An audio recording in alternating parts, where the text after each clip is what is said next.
Hello बच्चों, कैसे हो। 10वीं कक्षा में क्षितिज काव्य भाग पाठ 5वां कविता अट नहीं रही है, इसका अभ्यास कराते हैं। पहला प्रश्न देखिए।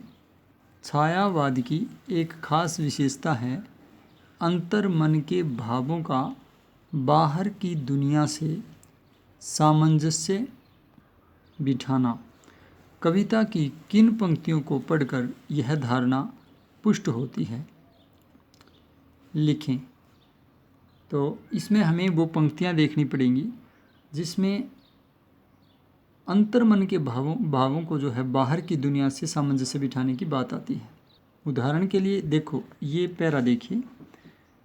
कहीं सांस लेते हो, ये बात फाल्गुन से कहता है कवि। उसके मन में फाल्गुन के बारे में ये एहसास है, ये तस्वीर है जो बाहर आती है और बाहर सामंजस्य बैठता है इसका, यानी जो मन में है वही बाहर भी घटित हो रहा है। कहीं सांस लेते हो, घर घर भर देते हो, उड़ने को नभ में तुम पर पर कर देते हो। तो ये मन में फाल्गुन की तस्वीर है और वास्तव में होता भी ऐसा ही है कि जैसे व्यक्ति सांस लेता है, उसके मुख में जैसी भी गंध है वो बाहर फैलती है। वैसे ही प्रकृति के रूप में फाल्गुन जब बाहर आता है, फूलों की खुशबू के रूप में, पेड़ पौधे वनस्पतियों की खुशबू के रूप में, ऐसा लगता है जैसे फाल्गुन सांस लेता है तो हर घर में महक भर देता है। और जैसे एक पक्षी उड़ता है, उड़ते समय उसके छोटे छोटे जो पंख हैं वो बिखर जाते हैं आसमान में, वैसे ही लगता है फाल्गुन की खुशबू जब उड़ती है तो सब और बिखर जाती है। तो हम कह सकते हैं कि कविता में ऐसे प्रसंग आए हैं जहाँ पर ये पता चलता है कि ये प्रयोगवाद का लक्षण है और इसमें कवि ने अपने अंतर्मन के भावों को बाहर की दुनिया के साथ सामंजस्य बिठाया है। दूसरा प्रश्न देखिए। कवि की आँख फाल्गुन की सुंदरता से क्यों नहीं हट रही है, यानी वो हटाना चाहता है तो भी हट नहीं रही है, क्यों? तो हम कह सकते हैं कि फाल्गुन की सुंदरता अत्यधिक बढ़ गई है।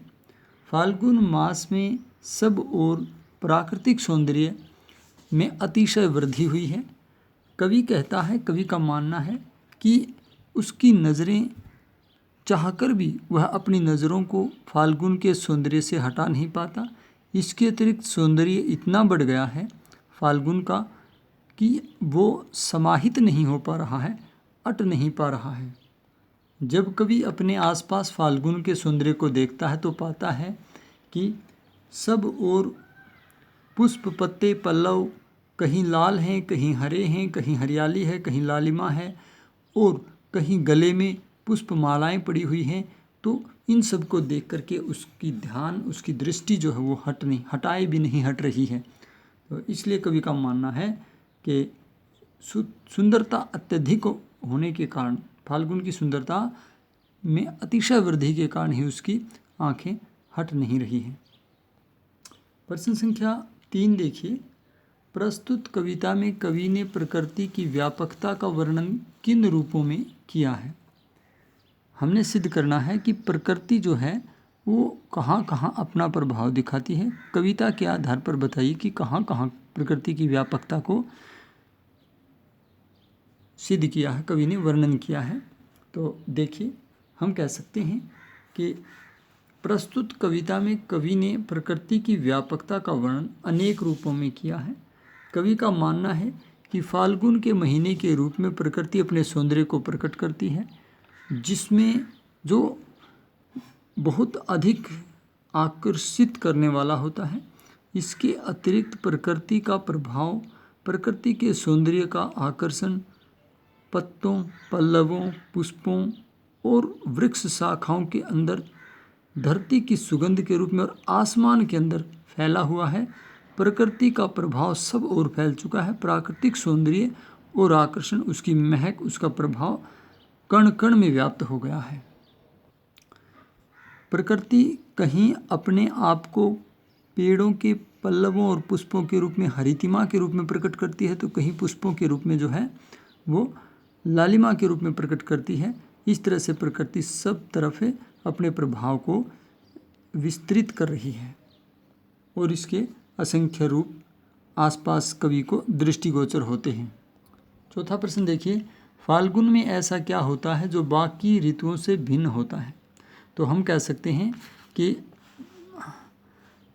हमारे यहाँ बारी बारी से 6 ऋतुएं आती हैं और प्रत्येक ऋतु का अपना अलग प्रभाव होता है, लेकिन इन सभी ऋतुओं में जो वसंत ऋतु है, जिसका आगमन फाल्गुन से माना जाता है, उसका अपना ही प्रभाव होता है।